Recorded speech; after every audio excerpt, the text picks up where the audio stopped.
Hi friends, welcome to சலாம் cooking channel. இன்றைக்கி நம்ம சேனலில் கத்திரிக்காய் சாதம் எப்படி செய்யலான்னு பார்க்கலாம். அதுக்கு ஒரு மசாலா ரெடி பண்ணிக்கலாம்.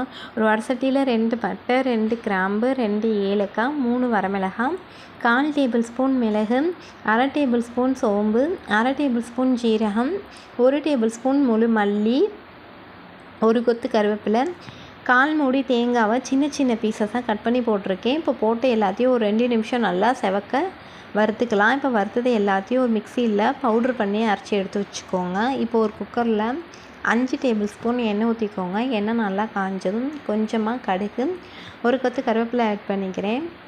இப்போ போட்டது எல்லாம் நல்லா பொரிஞ்சிருச்சு.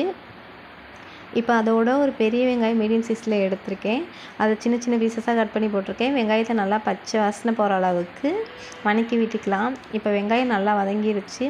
அதோட மீடியம் சைஸில் தக்காளி ஒன்று எடுத்து கட் பண்ணி போட்டிருக்கேன். இப்போ தக்காளியை நல்லா வதக்கி விட்டுக்கலாம். இப்போ தக்காளி நல்லா வதங்கிருச்சு. இப்போது நம்ம வறுத்து அரைச்ச மசாலா பவுடரை ஆட் பண்ணிக்கலாம். அது சும்மா ஒரு 2 நிமிஷம் நல்லா மிக்ஸ் பண்ணி விட்டுக்கலாம். மசாலா வதங்கிறதுக்காக கொஞ்சமாக தண்ணி சேர்த்துக்கிறேன். இப்போ மசாலாவை நல்லா பச்சை வாசனை போகிற அளவுக்கு ஒரு 2 நிமிஷம் வதக்கி விட்டுக்கலாம்.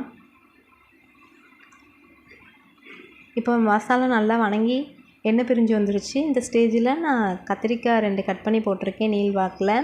இப்போ மசாலா கத்திரிக்காய் எல்லாம் நல்லா ஒன்றா மிக்ஸ் பண்ணி விட்டுக்கலாம். நான் சின்ன டம்ளரில் 1 டம்ளர் ரைஸ் எடுத்திருக்கேன். இப்போ மசாலா அரிசி எல்லாத்தையும் நல்லா ஒரு 2 நிமிஷம் மிக்ஸ் பண்ணி விட்டுக்கலாம். 1 டம்ளர் ரைஸ்க்கு 2 டம்ளர் தண்ணி ஊற்றிக்கிறேன். இப்போ சாதத்துக்கு தகுந்த மாதிரி உப்பு சேர்த்துக்கிறேன். உப்பு சேர்த்துட்டு நல்லா மிக்ஸ் பண்ணி விட்டுட்டு குக்கரை மூடி நான் 4 விசில் விட்டு எடுத்து வைக்கிறேன். அவ்வளோதான், நம்மளோட ரொம்ப ரொம்ப டேஸ்டான கத்திரிக்காய் சாதம் ரெடி ஆயிடுச்சு.